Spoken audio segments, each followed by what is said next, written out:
ಎಲ್ಲರಿಗೂ ನಮಸ್ಕಾರ. ಥಟ್ ಅಂತ ಹೇಳಿ ಕ್ವಿಜ್ ಕಾರ್ಯಕ್ರಮಕ್ಕೆ ತಮಗೆಲ್ಲ ಸ್ವಾಗತ. ಕನ್ನಡ ಭಾಷೆ ಬಹಳ ಸುಂದರವಾದ ಭಾಷೆ.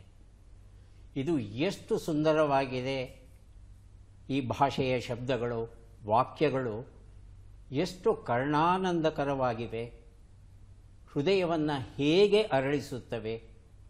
ಇದನ್ನು ನೋಡಬೇಕಾದರೆ ತಾವು ಎ.ಆರ್. ಕೃಷ್ಣಶಾಸ್ತ್ರಿಗಳು ಬರೆದಂಥ ವಚನ ಭಾರತವನ್ನು ಓದಬೇಕು. ಅದು ಸಿಗಲಿಲ್ಲ ಅಂದರೆ ಖಂಡಿತ ತಾವು ಜಿ.ಪಿ. ರಾಜರತ್ನಂ ಅವರ ಕೃತಿಗಳನ್ನು ನೋಡಬಹುದು. ಮೇಲು ಪಂಕ್ತಿಯ ಕಥೆಗಳು, ಮಕ್ಕಳಿಗಾಗಿ ಬರೆದಿರುವಂಥ ಕಥೆಗಳ ಈ ಪುಸ್ತಕವನ್ನು ನೋಡ್ತಾ ಇದ್ದರೆ ಕನ್ನಡ ಭಾಷೆ ನಿಜಕ್ಕೂ ಎಷ್ಟು ಸುಂದರವಾಗಿದೆ, ಎಷ್ಟು ಚೆನ್ನಾಗಿದೆ. ಒಂದು ರೀತಿ ಹೆಮ್ಮೆ ಮೈಯೆಲ್ಲ ತುಂಬಿ ಹರಿಯುತ್ತೆ.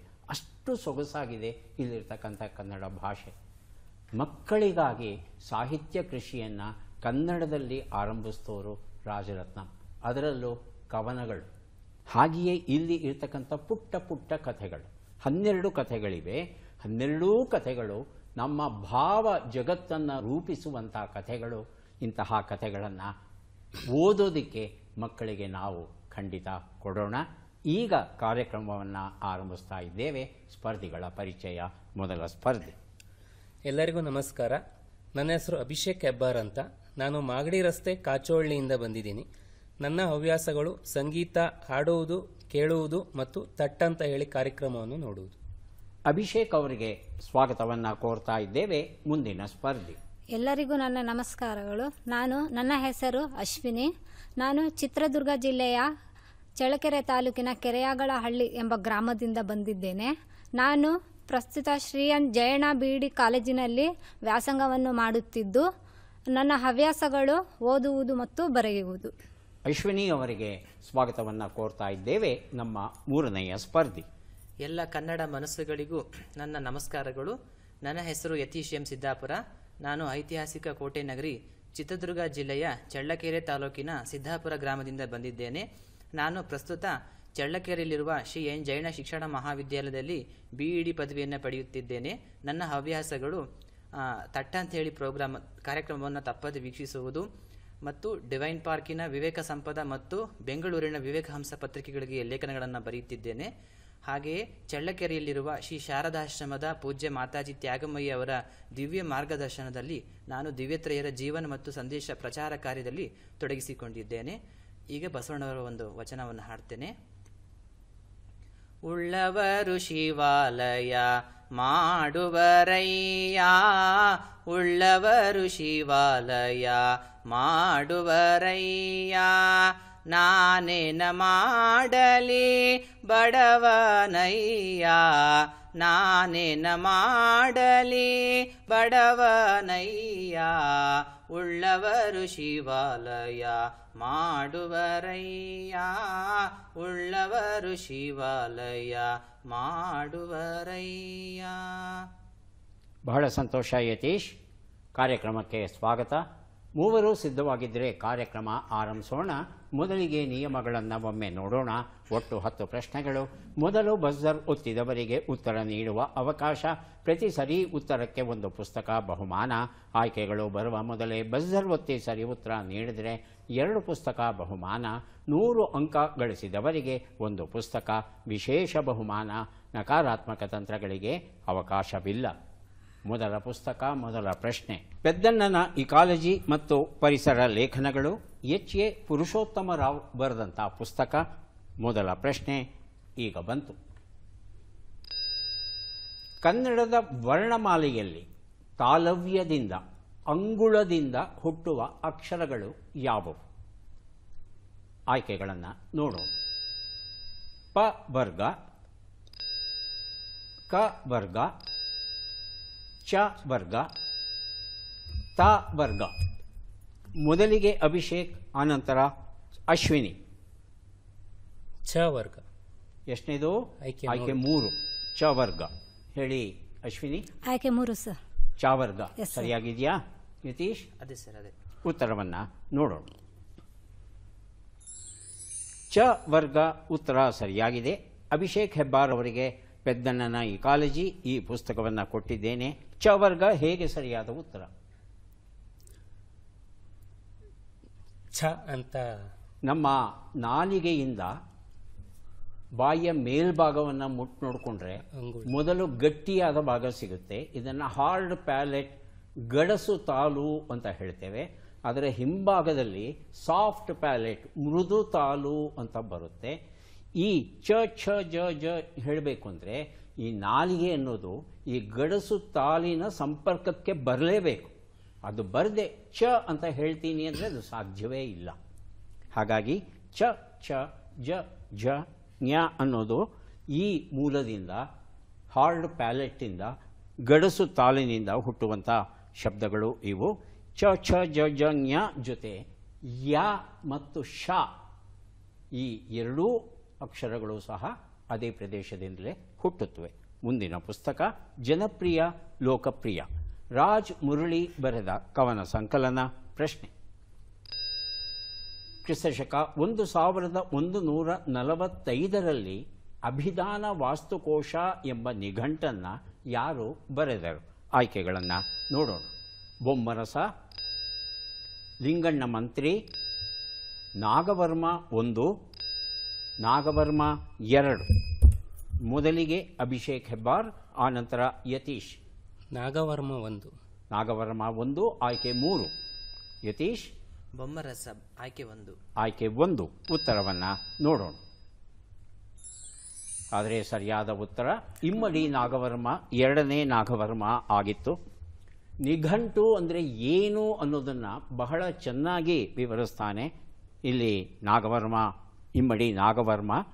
ವ್ಯವಹಾರ ಯೋಗ್ಯವಾದ ಭಿನ್ನಾರ್ಥಕಗಳನ್ನು ಒಳಗೊಂಡ, ಸಮಾನಾರ್ಥಕಗಳನ್ನು ಒಳಗೊಂಡ ನಾಮಪದಗಳ ವಾಚ್ಯ ವಾಚಕ ಭಾವವನ್ನು ಪರ್ಯಾಯ ಪದಗಳೊಡನೆ ತಿಳಿಸುವ ಗ್ರಂಥವೇ ನಿಘಂಟು ಅನ್ನೋ ಒಂದು ಅದ್ಭುತವಾದ ವ್ಯಾಖ್ಯೆಯನ್ನು ಕೊಡ್ತಾನೆ ನಾಗವರ್ಮ. ಈತ ಪ್ರಧಾನವಾಗಿ ಕಂದ ವೃತ್ತದಲ್ಲಿ ತನ್ನ ಈ ಒಂದು ಕೃತಿಯನ್ನು ರಚಿಸಿದ್ದಾನೆ. ಈ ಹಿಂದೆ ಆಗಿ ಹೋದಂಥ ಹಲಾಯುಧ ಕೋಶ ಅಂತಕ್ಕಂಥ ಕೃತಿ ಏನಿದೆ ಅದನ್ನೇ ಬಹುಪಾಲು ಅನುಸರಿಸಿದ್ದಾನೆ ಅಂತ ವಿಮರ್ಶಕರು ಹೇಳ್ತಾರೆ. ಕಾಂಡಗಳು, ಸರ್ಗಗಳು ಎಲ್ಲವೂ ಸಹ ಇದರಲ್ಲಿ ಉಂಟು. ಮುಂದಿನ ಪುಸ್ತಕ ಇಲಾಖೆಗಳಲ್ಲಿ ಮೇಲಾಧಿಕಾರತ್ವ ಮತ್ತು ಬಹುಮುಖಿ ಸಂಕ್ರಾಂತಿ, ಡಾಕ್ಟರ್ ಜಿ ಶರಶ್ಚಂದ್ರ ರಾನಡೆ ಬರೆದಂಥ ಪುಸ್ತಕ. ಪ್ರಶ್ನೆಯನ್ನು ನೋಡೋಣ. ಈ 2 ವಾಕ್ಯಗಳಲ್ಲಿ ಯಾವ ವಾಕ್ಯವೋ ಸರಿಯಾಗಿದೆ, ಯಾಕೆ ಸರಿಯಾಗಿದೆ ಅನ್ನೋದನ್ನು ವಿವರಿಸಿ. ಮೊದಲ ವಾಕ್ಯ: ನಿಮ್ಮ ಮಗಳು ದಂತದ ಪುತ್ಥಳಿಯಂತೆ ಸುಂದರವಾಗಿದ್ದಾಳೆ. ಹೇಳಿ.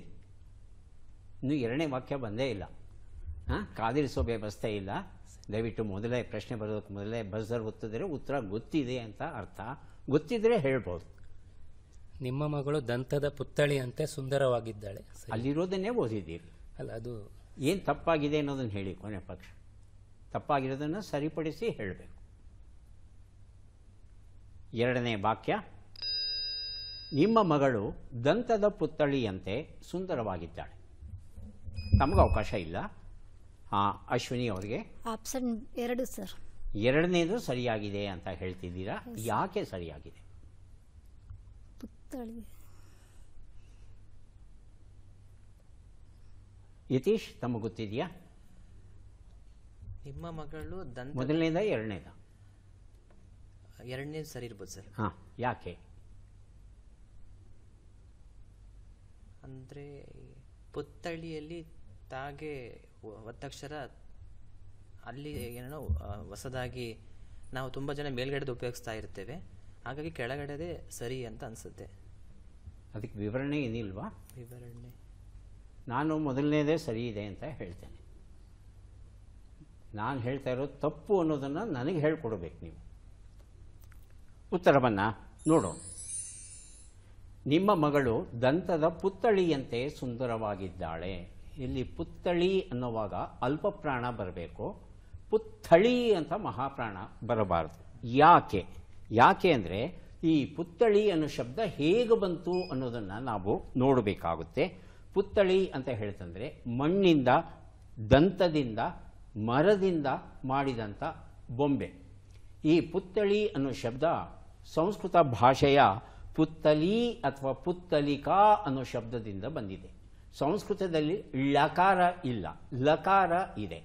ಪುತ್ತಲಿ ಅನ್ನೋದು ಕನ್ನಡಕ್ಕೆ ಬಂದಾಗ ಅದು ಪುತ್ತಳಿ ಆಗುತ್ತೆ. ಸಂಸ್ಕೃತದಲ್ಲೂ ಈ ಪುತ್ತಳಿ ಅನ್ನೋದು ತ ಅನ್ನೋದು ಅದು ಒತ್ತು ಬರೋ ಹಾಗಿಲ್ಲ. ಅಲ್ಪ ಪ್ರಾಣವೇ ಅಲ್ಲಿ ಬರಬೇಕು, ಮಹಾಪ್ರಾಣ ಬರಬಾರ್ದು.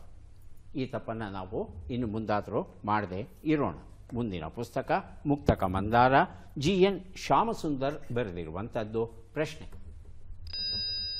ಈ ಕನ್ನಡ ಪದ್ಯವನ್ನು ತಪ್ಪಿಲ್ಲದಂತೆ ಓದಿ, ತಪ್ಪಿದ್ದರೆ ಒಂದು ಪುಸ್ತಕ ದಂಡ. ಪದ್ಯ ಈಗ ಬಂತು. ಮೊದಲಿಗೆ ಅಶ್ವಿನಿ, ಆನಂತರ ಯತೀಶ್. ಅಶ್ವಿನಿ: ಕೆಲವಂ ಬಲ್ಲವರಿಂದ ಕೇಳಿ ಕಲ್ತು, ಕೆಲವಂ ಶಾಸ್ತ್ರಗಳಂ ಓದುತ್ತಂ, ಕೆಲವಂ ಮಾಳ್ವವರಿಂದ ಕಂಡು, ಕೆಲವಂ ಸುಜ್ಞಾನದಿಂ ನೋಡುತ್ತಂ, ಕೆಲವಂ ಸಜ್ಜನ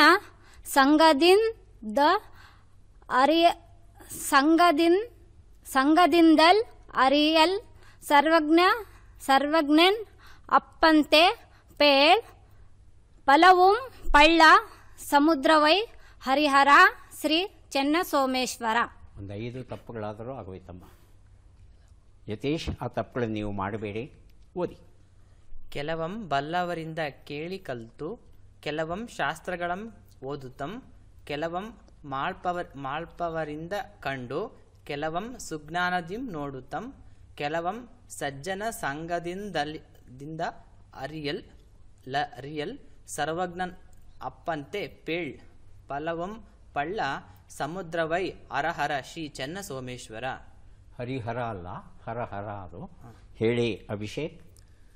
ಕೆಲವಂ ಬಲ್ಲವರಿಂದ ಕೇಳಿ ಕಲ್ತು, ಕೆಲವಂ ಶಾಸ್ತ್ರಗಳಂ ಓದುತ್ತಂ, ಕೆಲವಂ ಮಾಳ್ಪವರಿಂದ ಕಂಡು, ಕೆಲವಂ ಸುಜ್ಞಾನದಿಂ ನೋಡುತ್ತಂ, ಕೆಲವಂ ಸಜ್ಜನ ಸಂಗದಿಂದಲರಿಯಲ್, ಸರ್ವಜ್ಞನಪ್ಪಂತೆ ಪೇಳ್, ಹಲವುಂ ಪೆಳ್ಳ ಸಮುದ್ರವೈ ಹರಹರ ಶ್ರೀ ಚೆನ್ನಸೋಮೇಶ್ವರ. ಎಲ್ಲ ಚೆನ್ನಾಗಿ ಓದಿದ್ರಿ, ಕೊನೆ ಸಾಲ ಯಾಕೆ ತಪ್ಪು ಮಾಡಿದ್ರಿ? ಫಲವುಂ ಪಳ್ಳ ಸಮುದ್ರವೈ ಹರಿಹರ ಹರಹರ. ಎಲ್ಲರೂ ತಪ್ಪು ಮಾಡ್ತಾ ಇದ್ದಿದ್ದು ಮಾಳ್ಪವರಿಂದ, ಆ ಶಬ್ದ ಸರಿಯಾಗಿ ಉಚ್ಚಾರ ಮಾಡ್ತಾ ಇಲ್ಲ. ಆಮೇಲೆ ಸರ್ವಜ್ಞನಪ್ಪಂತೆ ಉಚ್ಚಾರ ಸರಿಯಾಗಿ ಬರಲಿಲ್ಲ. ಫಲವಂ ಪಳ್ಳ ಸಮುದ್ರವೈ ಅದು ಬರಲಿಲ್ಲ. ಏನು ಮಾಡೋಣ? ಎಲ್ಲರೂ ತಪ್ಪು ಮಾಡಿದ್ದಾರೆ. ಹಾಗಾಗಿ ದಯವಿಟ್ಟು ಸ್ವಲ್ಪ ಇದೆಲ್ಲ ನಮ್ಮ ಶಾಲೆಗಳಲ್ಲಿ ನಾವು ಓದಿ ಕಲಿತದ್ದೇ, ಇದು ವಿಶೇಷವಾದದ್ದೇನು ಕೇಳ್ತಾ ಇಲ್ಲ. ಮುಂದಿನ ಪುಸ್ತಕ ಮತ್ತು ಪ್ರಶ್ನೆ ವೇದ ಪರಿಚಯ, ಶಂಕರ ಅಜ್ಜಂಪುರ ಬರೆದಿರುವಂಥದ್ದು. ಪ್ರಶ್ನೆ: ಈ ಸಾಹಿತಿಯನ್ನು ಗುರುತಿಸಿ.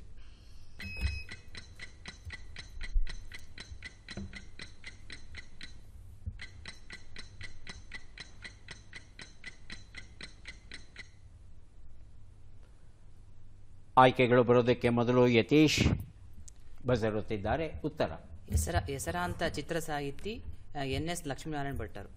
ಹೆಸರಾಂತ ಚಿತ್ರ ಹೆಸರಾಂತ ಕವಿಗಳು NS ಲಕ್ಷ್ಮೀನಾರಾಯಣ ಭಟ್ಟ. ಕವಿಗಳು? ಕವಿಗಳು, ಗಾಯಕಿ ಅಲ್ಲ. ಅಲ್ಲ, ಅಂದರೆ ಹಲವಾರು ಕವನಗಳನ್ನು ಬರೆಯುವಂಥವರು NS ಲಕ್ಷ್ಮೀನಾರಾಯಣ ಭಟ್ಟರು. ಅಶ್ವಿನಿ ಮತ್ತು ಅಭಿಷೇಕ್, ಆಯ್ಕೆಗಳು ಬೇಕಾ? ಆಯ್ಕೆಗಳು: MN Vyasarao, BR Lakshmanrao, NS Lakshminarayana Bhatta, Subraya Chokkadi. ಹೇಳಿ ಅಶ್ವಿನಿ. BR ಲಕ್ಷ್ಮಣರಾವ್. BR ಲಕ್ಷ್ಮಣರಾವ್ ಆಯ್ಕೆ 2. ಉತ್ತರವನ್ನು ನೋಡೋಣ. ಸರಿಯಾದ ಉತ್ತರ NS ಲಕ್ಷ್ಮೀನಾರಾಯಣ ಭಟ್ಟ. ಈ ಉತ್ತರವನ್ನು ಯತೀಶ್ ಕೊಟ್ಟಿದ್ದಾರೆ. ಆಯ್ಕೆಗಳು ಬರೋದಕ್ಕೆ ಮೊದಲೇ ಪುಸ್ತಕ ಕೊಟ್ಟಿರೋ ಕಾರಣ ಇನ್ನೂ ಒಂದು ಪುಸ್ತಕ, ಕನ್ನಡವೆಂಬ ಕನ್ನಡಿ ಎನ್ನುವ ಪುಸ್ತಕ, 2 ಪುಸ್ತಕ ಯತೀಶ್ ಅವರಿಗೆ ಕೊಟ್ಟಿದ್ದೇನೆ. NS ಲಕ್ಷ್ಮೀನಾರಾಯಣ ಭಟ್ಟ ಅವರ ಪೂರ್ಣ ಹೆಸರು ನೈಲಾಡಿ ಶಿವರಾಮ ಲಕ್ಷ್ಮೀನಾರಾಯಣ ಭಟ್ಟ.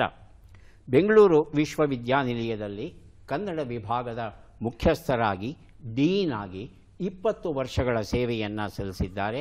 ಶೇಕ್ಸ್ಪಿಯರ್ ಮತ್ತು ಇಲಿಯಟ್ ಹಾಗೂ ಯೇಟ್ಸ್ ಅವರ ಇಂಗ್ಲಿಷ್ ಕವನಗಳು ಏನಿವೆ ಇವುಗಳನ್ನು ಕನ್ನಡಕ್ಕೆ ತಂದು ಕನ್ನಡ ಭಾಷೆಯ ಶ್ರೀಮಂತಿಕೆಯನ್ನು ಹೆಚ್ಚಿಸಿದ್ದಾರೆ ಅಂದರೆ ಅದು ತಪ್ಪಾಗಲಾರದು. ಹಾಗೆಯೇ ಅವರು ಬರೆದಂಥ ಭಾವಗೀತೆಗಳು ಅಪಾರ ಜನಪ್ರೀತಿಯನ್ನು ಗಳಿಸಿದೆ. ಎನ್.ಎಸ್. ಲಕ್ಷ್ಮೀನಾರಾಯಣ ಭಟ್ಟ. ಮುಂದಿನ ಪುಸ್ತಕ ಕುಜ, ಜಿ.ಕೆ. ಐತಾಳ್ ಬರೆದಂಥ ಕಾದಂಬರಿ. ಪ್ರಶ್ನೆ: ಅಚ್ಚ ಕನ್ನಡ ವಾಕ್ಯವನ್ನು ರೂಪಿಸಿ, ತಪ್ಪಿದ್ದರೆ ಒಂದು ಪುಸ್ತಕ ದಂಡ. ಫೇಸ್ಬುಕ್ನಲ್ಲಿ ಪಬ್ಲಿಷ್ ಆಗಿದ್ದ ನಿನ್ನ ಆರ್ಟಿಕಲ್ಗೆ ನನ್ನ ಕಾಮೆಂಟ್ ಓದಿದೆಯಾ? ಯಾಕೆ ಸುಮ್ಮನಾಗ್ಬಿಟ್ರಿ? ನಾನೇ ಉತ್ತರ ಕೊಟ್ಬಿಡಲ, ಯಾರಿಗೂ ಗೊತ್ತಿಲ್ಲ ಅಂತ?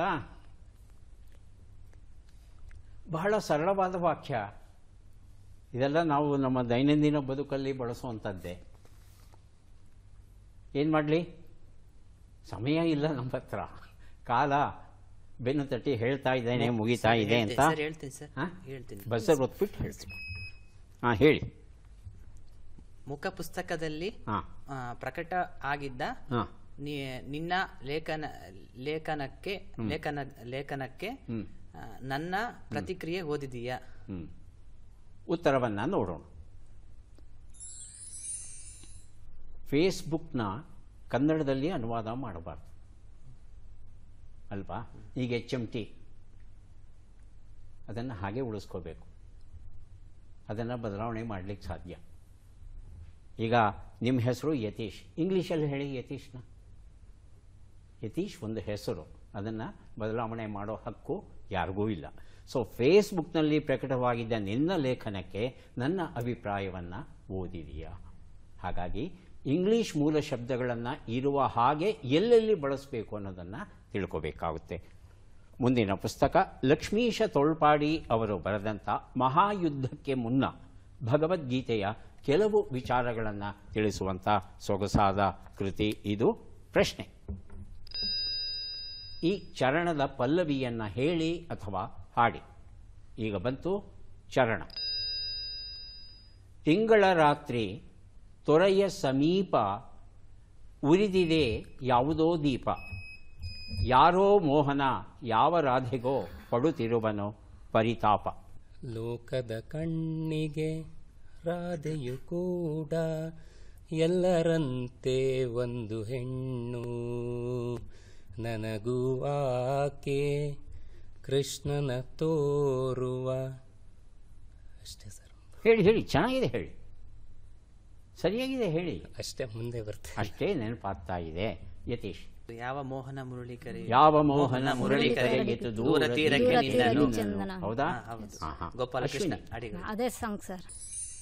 ಲೋಕದ ಕಣ್ಣಿಗೆ ರಾಧೆಯೂ ಕೂಡ ಎಲ್ಲರಂತೆ ಒಂದು ಹೆಣ್ಣು, ನನಗೋ ಆಕೆ ಕೃಷ್ಣನ ತೋರುವ ಪ್ರೀತಿಯು ನೀಡಿದ ಕಣ್ಣು. ಕೊನೆಯಲ್ಲಿ ಒಂದು ಎರಡು ಶಬ್ದಗಳನ್ನು ಹೇಳಲಿಲ್ಲ, ಚಿಂತೆ ಇಲ್ಲ, ಹಾಡನ್ನು ಸರಿಯಾಗಿ ಗುರುತಿಸಿದ್ದೀರಿ. ಈ ಹಾಡನ್ನು ಬರೆದವರು ಯಾರು ಅಂತ ಹೇಳ್ಬಿಡ್ತೀರಾ? ಗೊತ್ತಾಗ್ತಾ ಇಲ್ಲ. H.S. ವೆಂಕಟೇಶ್ ಮೂರ್ತಿಯವರು ಬರೆದದ್ದು. ಮಹಾಯುದ್ಧಕ್ಕೆ ಮುನ್ನ ಬಹಳ ಬಹಳ ಸೊಗಸಾದ ಕೃತಿಯನ್ನು ತಮಗೆ ಕೊಡ್ತಾ ಇದ್ದೇವೆ. ದಯವಿಟ್ಟು ಪುಸ್ತಕಗಳನ್ನು ತಗೊಳ್ಳಿ. ಈಗ ಮುಂದಿನ ಸೊಗಸಾದ ಕೃತಿ ಕೊಡ್ತಾ ಇದ್ದೇವೆ. ಸಂಕ್ಷಿಪ್ತ ಕನ್ನಡ ಭಾಷೆಯ ಚರಿತ್ರೆ, M.H. ಕೃಷ್ಣಯ್ಯ ಬರೆದಂಥ ಕೃತಿ. ನಾನೂ ಪುಸ್ತಕ ಓದಿದ್ದೇನೆ, ಇದನ್ನು ಚೆನ್ನಾಗಿದೆ. ನೋಡೋಣ ಯಾರು ಗೆಲ್ತೀರಿ ಅಂತ. ಪ್ರಶ್ನೆ ಈಗ ಬಂತು. ಈ ಭಾವಗೀತೆಯನ್ನು ಬರೆದ ಕವಿಯನ್ನು ಗುರುತಿಸಿ. ಭಾವಗೀತೆಯನ್ನು ಕೇಳೋಣ. ಮುಂಜಾವದಲ್ಲಿ ಹಸಿರು ಗುಲ್ಲುವ ಕಮಲ್ಲಿರಲಿ, ಪಾರಿಜಾತವು ಹೂವ ಸುರಿಸಿದಂತೆ, ಮುಟ್ಟಿದರೆ ಮಾಸುತ್ತಿಹ ಮಂಜು ಹನಿ ಮುತ್ತಿನಲಿ, ಮುಟ್ಟಿದರೆ ಮಾಸುತ್ತಿಹ ಮಂಜು ಹನಿ ಮುತ್ತಿನಲಿ, ಸೃಷ್ಟಿ ಸಂಪೂರ್ಣತೆಯ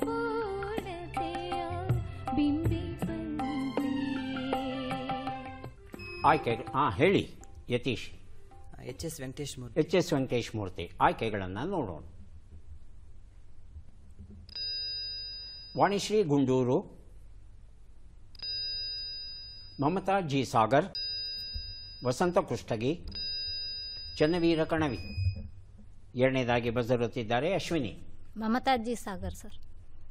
ಅಭಿಷೇಕ್. ವಾಣಿಶ್ರೀ ಗುಂಡೂರು. ಉತ್ತರವನ್ನು ನೋಡು. ಚನ್ನವೀರ ಕಣವಿ ಅನ್ನೋದು ಸರಿಯಾದ ಉತ್ತರ ಆಗಿತ್ತು. ಕನ್ನಡ ಭಾಷೆಯ ಚರಿತ್ರೆ ಈ ಪುಸ್ತಕ ನನ್ನಲ್ಲೇ ಉಳಿಬೇಕಾಗಿ ಬಂತು. ಈಗ 3 ಪುಸ್ತಕಗಳನ್ನು ಚನ್ನವೀರ ಕಣವಿ ಹೇಳಲಿಲ್ಲ. ಯಾರು ಹೇಳಿದ್ರು? ಯಾರು ಹೇಳಿಲ್ಲ ಸರ್? ಅಶ್ವಿನಿ, ನೀವು ಹೇಳಿದ್ರ? ಇಲ್ಲ ಇಲ್ಲ. ಮಮತಾಜಿ ಸಾಗರ್ ಹೇಳಿದ್ದವರು. ಯತೀಶು HS ವೆಂಕಟೇಶ್ ಮೂರ್ತಿ.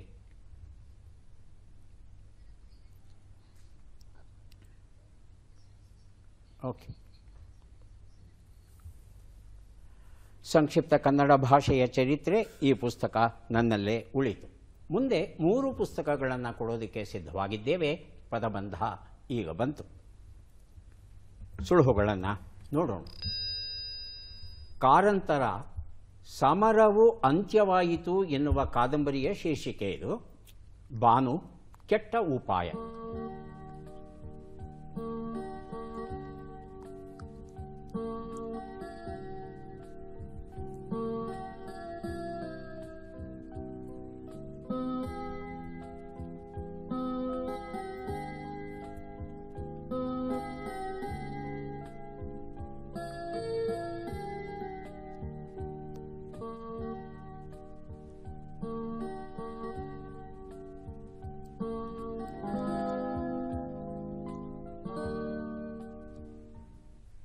ಗೊತ್ತಾಗಿಲ್ವಾ? ಮೊದಲನೇದಕ್ಕೆ ಉತ್ತರ ಕೊಡ್ತೇನೆ. 2-3 ತಾವು ಪ್ರಯತ್ನಿಸಬಹುದು. 1 ಉತ್ತರ. ಮುಗಿದ ಯುದ್ಧ ಕಾರಂತರು ಬರೆದಂಥ ಒಂದು ಕಾದಂಬರಿ ಇದು. 2 ಉತ್ತರ. ಯಾರು ಬೇಕಾದರೂ ಬಜರ್ ಒತ್ತಬಹುದು, ಉತ್ತರವನ್ನು ಕೊಡಬಹುದು. ಹೇಳಿ ಅಭಿಷೇಕ್. ಮುಗಿಲು. ಉತ್ತರವನ್ನು ನೋಡೋಣ. ಉತ್ತರ ಸರಿಯಾಗಿದೆ. 3 ಉತ್ತರ. ಯಾರು ಬೇಕಾದರೂ ಬಜರ್ ಒತ್ತಿ ಉತ್ತರ ಕೊಡಿ. ಕೆಟ್ಟ ಉಪಾಯ. ಮಧ್ಯದ ಅಕ್ಷರ ಯು. ಗೊತ್ತಾಗ್ತಾ ಇಲ್ವಾ? ಉತ್ತರವನ್ನು ನೋಡೋಣ. ಕುಯುಕ್ತಿ ಅನ್ನೋದು ಸರಿಯಾದ ಉತ್ತರ ಆಗಿತ್ತು. ಈಗ ನಾವೆಲ್ಲ ಬಂದಿದ್ದೇವೆ ಕೊನೆಯ ಘಟ್ಟಕ್ಕೆ. ಚಟ್ಪಟ್ ಚಿನ್ಕುರಳಿ. 5 ಪ್ರಶ್ನೆಗಳು. ಮೊದಲ ಅವಕಾಶ ಅಭಿಷೇಕ್ ಹೆಬ್ಬಾರ್ ಅವರಿಗೆ ಬರ್ತಾ ಇದೆ. ಸಿದ್ಧವಾಗಿದ್ದರೆ ಪ್ರಶ್ನೆಗಳನ್ನು ಆರಂಭಿಸ್ತೇವೆ. ಮೊದಲ ಪ್ರಶ್ನೆ. ಕರ್ನಾಟಕ ಸಂಗೀತ ಪಿತಾಮಹ ಯಾರು? ಕನಕದಾಸರು, ಪುರಂದರದಾಸರು? ಪುರಂದರದಾಸರು. ಮುಂದಿನ ಪ್ರಶ್ನೆ. ಕರ್ನಾಟಕದ ಗಾಂಧಿ ಯಾರ ಅನ್ವರ್ಥ ನಾಮ? ಹರ್ಡಿಕರ್ ಮಂಜಪ್ಪ, ರಮ್ರಾ ದಿವಾಕರ್? ಹರ್ಡಿಕರ್ ಮಂಜಪ್ಪ. ಮುಂದಿನ ಪ್ರಶ್ನೆ.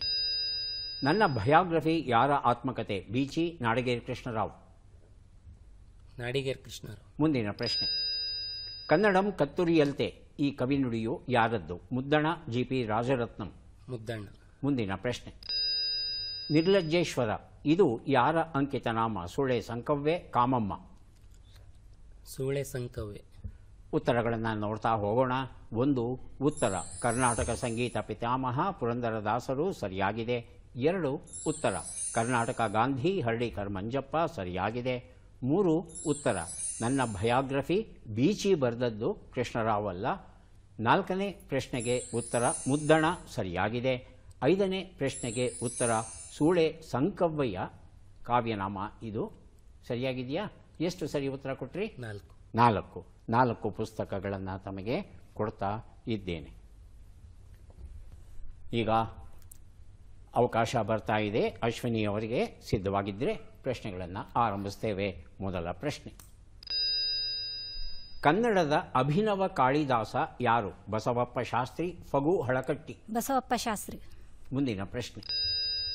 ಕನ್ನಡದ ಚಲಿಸುವ ನಿಘಂಟು ಯಾವ ಕವಿಯ ಅನ್ವರ್ಥ ನಾಮ? DL Narasimhachar, R Narasimhachar? R Narasimhachar. ಮುಂದಿನ ಪ್ರಶ್ನೆ. ನೆನಪಿನ ಗಣಿಯಿಂದ ಯಾರ ಆತ್ಮಕತೆ? M ಗೋಪಾಲಕೃಷ್ಣ ಅಡಿಗ, ಸುಮತೀಂದ್ರ ನಾಡಿಗ್? ಎಂ ಗೋಪಾಲಕೃಷ್ಣ ಅಡಿಗ. ಮುಂದಿನ ಪ್ರಶ್ನೆ. ನನ್ನ ಕೈ ಹಿಡಿದ ಆಕೆ ಅಳು ನುಂಗಿ ನಗುವೊಮ್ಮೆ ಹೆಂಡತಿಗೆ ಹೇಳ್ತಾ ಇರೋ ಮಾತಿದು. ಈ ಕವಿ ನುಡಿಯು ಯಾರದ್ದು? ಬೇಂದ್ರೆ, DVG? ಬೇಂದ್ರೆ.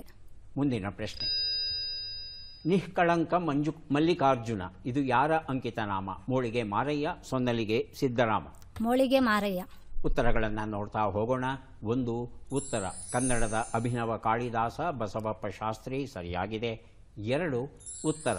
ಚಲಿಸುವ ನಿಘಂಟು DL ನರಸಿಂಹಾಚಾರ್. ಕೊಟ್ಟಿದ್ದೀರಾ? R Narasimhachar sir. 3ನೇ ಪ್ರಶ್ನೆಗೆ ಉತ್ತರ ಎಂ ಗೋಪಾಲಕೃಷ್ಣ ಅಡಿಗ ಸರಿಯಾಗಿದೆ. 4ನೇ ಪ್ರಶ್ನೆಗೆ ಉತ್ತರ ಬೇಂದ್ರೆ ಸರಿಯಾಗಿದೆ. 5ನೇ ಪ್ರಶ್ನೆಗೆ ಉತ್ತರ ಮೋಳಿಗೆ ಮಾರಯ್ಯ ಸರಿಯಾಗಿದೆ. 5 ಪ್ರಶ್ನೆಗಳಲ್ಲಿ 4 ಪ್ರಶ್ನೆಗಳಿಗೆ ತಾವು ಸರಿಯಾದ ಉತ್ತರ ಕೊಟ್ಟಿದ್ದೀರಿ. 4 ಪುಸ್ತಕಗಳನ್ನು ತಮಗೆ ಕೊಡ್ತಾ ಇದ್ದೇವೆ. ಈಗ ಅವಕಾಶ ಬರ್ತಾ ಇದೆ. ಯತೀಶ್ ಅವರಿಗೆ ಸಿದ್ಧವಾಗಿದ್ದರೆ ಪ್ರಶ್ನೆಗಳನ್ನು ಆರಂಭಿಸ್ತೇವೆ. ಮೊದಲ ಪ್ರಶ್ನೆ, ಕನ್ನಡದ ಆಸ್ತಿ ಯಾರು? ಮಾಸ್ತಿ, ಬೇಂದ್ರೆ? ಮಾಸ್ತಿ. ಮುಂದಿನ ಪ್ರಶ್ನೆ, ಅಭಿನವ ಭೋಜರಾಜ ಯಾವ ಅರಸನ ಅನ್ವರ್ಥನಾಮ? ಮುಮ್ಮಡಿ ಕೃಷ್ಣರಾಜ ಒಡೆಯರ್, ನಾಲ್ವಡಿ ಕೃಷ್ಣರಾಜ ಒಡೆಯರ್? ಮುಮ್ಮಡಿ ಕೃಷ್ಣರಾಜ ಒಡೆಯರ್. ಮುಂದಿನ ಪ್ರಶ್ನೆ, ನಾಟ್ಯ ನೆನಪುಗಳು ಯಾರ ಆತ್ಮಕತೆ? Shriranga, B V Karanth? ಶ್ರೀರಂಗ. ಮುಂದಿನ ಪ್ರಶ್ನೆ, ಪ್ರೀತಿ ಇಲ್ಲದ ಮೇಲೆ ಏನನ್ನೂ ಮಾಡಲಾರೆ, ದ್ವೇಷವನ್ನೂ ಕೂಡ. ಈ ಕವಿನುಡಿಯು ಯಾರದ್ದದು? GSS HSV. GS ಶಿವರುದ್ರಪ್ಪ ಅವ್ರದ್ದು. 5ನೇ ಪ್ರಶ್ನೆ, ಅರ್ಕೇಶ್ವರಲಿಂಗ ಯಾರ ಅಂಕಿತ ನಾಮ? ಆದಯ್ಯ, ಮಧುವಯ್ಯ? ಆದಯ್ಯ. ಆದಯ್ಯ. ಉತ್ತರವನ್ನು ನೋಡ್ತಾ ಹೋಗೋಣ. 1 ಉತ್ತರ ಕನ್ನಡದ ಆಸ್ತಿ ಮಾಸ್ತಿ ಸರಿಯಾಗಿದೆ. 2 ಉತ್ತರ ಅಭಿನವ ಭೋಜರಾಜ ಮುಮ್ಮಡಿ ಕೃಷ್ಣರಾಜ ಒಡೆಯರ್ ಸರಿಯಾಗಿದೆ. 3 ಉತ್ತರ ನಾಟ್ಯ ನೆನಪುಗಳು ಶ್ರೀರಂಗರದ್ದು ಸರಿಯಾಗಿದೆ. 4 ಉತ್ತರ GS ಶಿವರುದ್ರಪ್ಪ ಸರಿಯಾಗಿದೆ. 5 ಉತ್ತರ ಇದು ಮಧುವಯ್ಯ ಆಗಿತ್ತು, ತಾವು ಆದಯ್ಯ ಅಂತ ಹೇಳಿದ್ರಿ. 5 ಪ್ರಶ್ನೆಗಳಲ್ಲಿ 4 ಪ್ರಶ್ನೆಗಳಿಗೆ ತಾವು ಸರಿಯಾದ ಉತ್ತರ ಕೊಟ್ಟಿದ್ದೀರಿ. ಹಾಗಾಗಿ 4 ಪುಸ್ತಕಗಳನ್ನು ತಮಗೆ ಕೊಡ್ತಾ ಇದ್ದೇವೆ. ಯಾರಿಗೆ ಎಷ್ಟು ಪುಸ್ತಕಗಳು ಬಂದಿವೆ ಅದನ್ನು ನೋಡುವ ಕ್ಷಣ ಈಗ ಬಂತು. ಅಭಿಷೇಕ್ ಅವರಿಗೆ 4+3 7 ಪುಸ್ತಕ ಸಿಗ್ತಾ ಇದೆ, ಸ್ವೀಕರಿಸಿ. ಅಭಿನಂದನೆಗಳು. ಅಶ್ವಿನಿ ಅವರಿಗೆ 4 ಪುಸ್ತಕ ಸಿಗ್ತಾ ಇದೆ, ಸ್ವೀಕರಿಸಿ. ಅಭಿನಂದನೆಗಳು. ಯತೀಶ್ ಅವರಿಗೆ 6 ಪುಸ್ತಕ ಸಿಗ್ತಾ ಇದೆ, ಸ್ವೀಕರಿಸಿ. ಅಭಿನಂದನೆಗಳು. ನಾವು ಕನ್ನಡವನ್ನೇ ಓದ್ತಾ ಇರಲಿ, ಇಂಗ್ಲೀಷನ್ನೇ ಓದ್ತಾ ಇರಲಿ, ಯಾವುದಾದ್ರೂ ಒಂದು ಶಬ್ದ ಅರ್ಥವಾಗಲಿಲ್ಲ ಅಂದರೆ ಮುಂದಕ್ಕೆ ಓದೋದರಲ್ಲಿ ಅರ್ಥ ಇಲ್ಲ. ಆ ಶಬ್ದದ ಅರ್ಥವನ್ನು ನಿಘಂಟು ನೋಡಿ ಕಲಿತರೆ ಆ ಶಬ್ದವನ್ನು ಯಾವತ್ತಿಗೂ ಮರೆಯೋಲ್ಲ. ಮತ್ತು ಆ ಲೇಖಕ ಏನು ಹೇಳಿದ್ದಾನೆ ಅನ್ನೋದು ನಿಖರವಾಗಿ ಗೊತ್ತಾಗುತ್ತೆ. ಹೀಗೆ ನಮ್ಮ ಶಬ್ದ ಸಂಪತ್ತು ಬೆಳೆಯೋದು. ಮತ್ತೆ ಭೇಟಿಯಾಗೋಣ. ನಮಸ್ಕಾರ.